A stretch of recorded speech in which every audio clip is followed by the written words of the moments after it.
धीरे धीरे धीरे लोगों के अंदर जन जागृति बनाते बनाते बनाते बनाते सत्ता के अंदर बैठे हुए लोगों के भी समझ में आएगी पेड़ का क्या महत्व होता है जीवन के अंदर।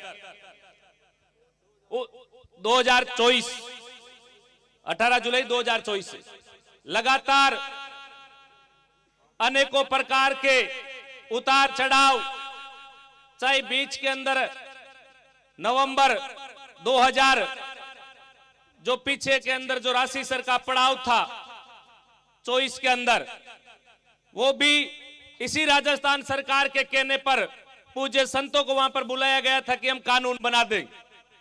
उनकी बात का भरोसा किया, उस बात को आज 15 महीने हो चुके हैं। उसके बाद फिर 3-4 महीने निकलने के बाद फिर संतों की एक टीम जाकर के मिलती है, समाज के सारे जनप्रतिनिधि होते हैं, फिर बोलते हैं कि हम कानून बना देंगे। फिर वापस 3 दिसंबर को जब अब पूज्य संत गए वहां पर तो इनको बोला गया कि जब हमने कह दिया था कि हम कानून बनाएंगे तो आंदोलन की क्या जरूरत पड़ी।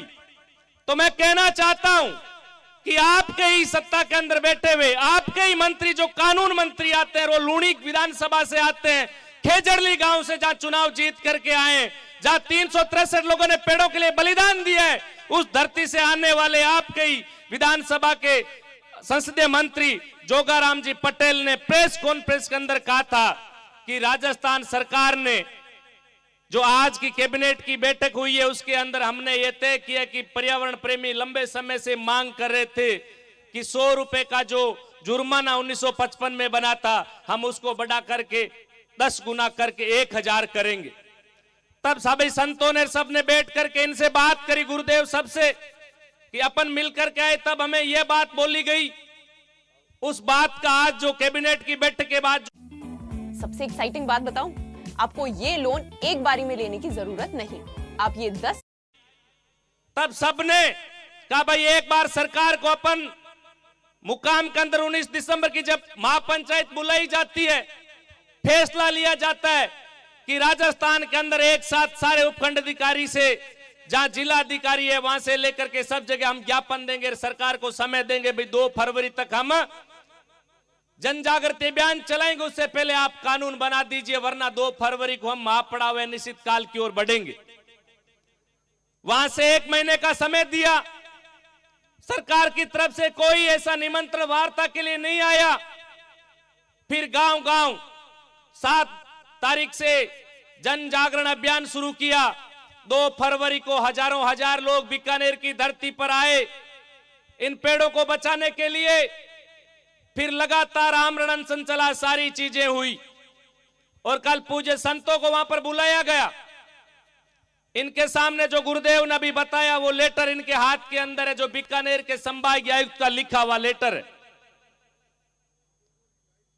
तो अब मंशा किसकी है, मंशा में ये खोट है कि पेड़ों के लिए कानून बनाना चाहते हैं नहीं चाहते। जैसे परसाराम जी ने, राम गोपाल जी ने सारी बात रखी, उसी बात का मैं भी समर्थन करते हुए कहना चाहता हूं कि जो भी करना हम सबको तय करना है, इस लड़ाई को किस तरीके से लड़नी है। और वो भी मैं निवेदन करना चाहता हूं पूज्य संतों से कि 5 तारीख को जो भी घटना हमारे यहां मंच पर हुई थी, कुछ लोगों ने विघन डालने का काम किया था। भावावेश में मेरे से जो भी शब्द मिले, मैं मेरे इस हृदय से माफी में मानना चाहता हूं, सबके सामने कहना चाहता हूं मेरा कोई मन नहीं था, मैं इनके ही चरणों में पला बढ़ा हूं। भारी मन से दुखी होकर के कहता हूं मेरे मन से जो भी शब्द निकले थे पूज्य गुरुदेव के लिए मैं उनसे क्षमा प्रार्थी चाहता हूं। ये बागडोर आपके हाथ में, मैंने उसी दिन भी शाम को कहा था मैं माफी चाहता हूं, मेरा ऐसा कोई इरादा नहीं था। लेकिन 18 महीना लगातार घर परिवार छोड़ करके लगातार जंगलों में 6 महीने मैं भी वहां पर खेजड़ला की रोई में वहां पर बैठा था। 50 डिग्री टेम्परेचर था, खेजड़ी की छाया में निकाल करके समय निकाला था। वहां पर लाइट और पानी नहीं था, दूर से आते थे, पानी लेकर के जाना पड़ता, आना पड़ता था। हजारों लोगों ने धमकियां दी, सारी प्रकार की यातनाएं सही, सारे कष्ट से कि क्या पता मेरे समाज के लोग जाग जाएं, इन पेड़ों को बचा ले। 6 महीने जाकर लगे, तब जाकर के धीरे धीरे माहौल बनने लगा कि हकीकत में पेड़ कट रहे हैं, बड़ी संख्या में कट रहे हैं। आज बीकानेर ही नहीं, राजस्थान ही नहीं, पूरे भारतवर्ष के अंदर हर जनमानस के अंदर यह बन चुका कि बीकानेर के अंदर निस्वार्थ भाव से संतों के सानिध्य में बहुत बड़ी लड़ाई पेड़ों के लिए लड़ी जा रही है।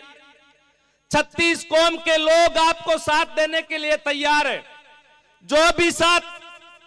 जो भी अपने को करना है, पूज्य संतों के सानिध्य में आपका जो आदेश होगा, जो निवेदन होगा, सर आंखों पर है। और हमारे से जो गलती हुई उनको मैं क्षमा प्रार्थी हूं, दंडवत होकर के पूज्य संतों से कहना चाहता हूं, मेरा आपके प्रति कोई द्वेष भावना नहीं थी कि मैं आपको कुछ गलत बोलूं। अब जो करना है, जो फैसला देना है, आपको देना है कि हमें क्या करना है। यह मंच आपके लिए है। धन्यवाद। जय हिंद।